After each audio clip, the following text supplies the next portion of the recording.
Le community manager, c'est un des jobs les plus recherchés, les plus à la mode en ce moment. C'est en fait le responsable des médias sociaux dans votre entreprise.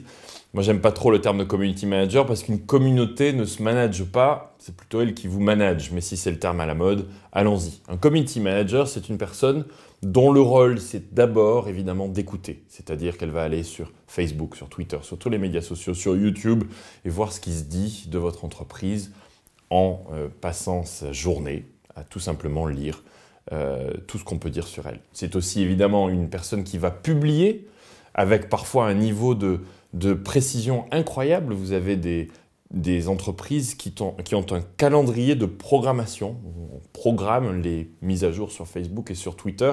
On peut optimiser à quelle heure ces mises à jour vont être diffusées pour avoir le maximum d'impact. Par exemple, si votre cible, ce sont des Américains, eh bien vous avez tout intérêt à publier ces mises à jour pendant leurs horaires de travail. Le rôle du community manager, c'est de connecter le monde extérieur avec le monde intérieur à l'entreprise, c'est-à-dire des suggestions sur les produits ou des critiques qui peuvent être directement apportées au chef de produit pour améliorer le produit de l'entreprise. Mais c'est aussi la gestion de crise. Il y a énormément, si ce métier est à la mode, c'est qu'il y a énormément de crises qui se déclenchent parfois suite à une mise à jour sur Facebook, une vidéo sur YouTube ou suite à un tweet. Vous vous souvenez, dans les événements sur Tokyo, par exemple, eh bien, il y a eu une mise à jour sur Twitter avec des tarifs sur Air France qui étaient assez élevés pour un Tokyo-Paris. Eh bien, Air France a réagi très rapidement à un très grand nombre de tweets qui se sont propagés sur Internet en changeant le tarif. C'est-à-dire en créant un tarif spécial Tokyo-Paris pour rapatrier les Français qui souhaitaient revenir. Donc c'est non seulement évidemment la gestion de ce qui se dit sur Internet qui est importante, mais aussi la manière dont l'entreprise va adapter, dans ce cas précis d'Air France, le prix du produit en 12 heures, je crois, ce qui est incroyable pour une entreprise de cette taille-là. Et on voit bien la collaboration entre le community manager, bien sûr, et les équipes produits. Le rôle de community manager est très souvent confié à des stagiaires ou n'existe pas, que ce soit des grandes entreprises ou des petites, alors qu'en fait, ce gigantesque bouche à oreille planétaire qui est en train de se mettre en route est la meilleure manière de communiquer sur votre entreprise et sur vos produits.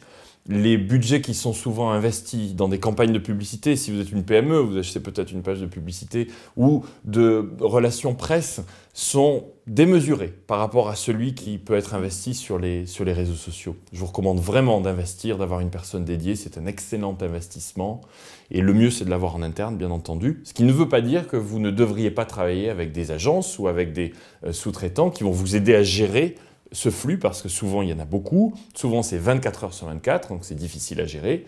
Très rapidement, des petites équipes se mettent en place, ou des grandes équipes comme chez Dell par exemple, qui a 50 personnes dédiées à la gestion des réseaux sociaux. Ils ont même une pièce entière dans laquelle on voit les différents flux arriver et comment les personnes répondent.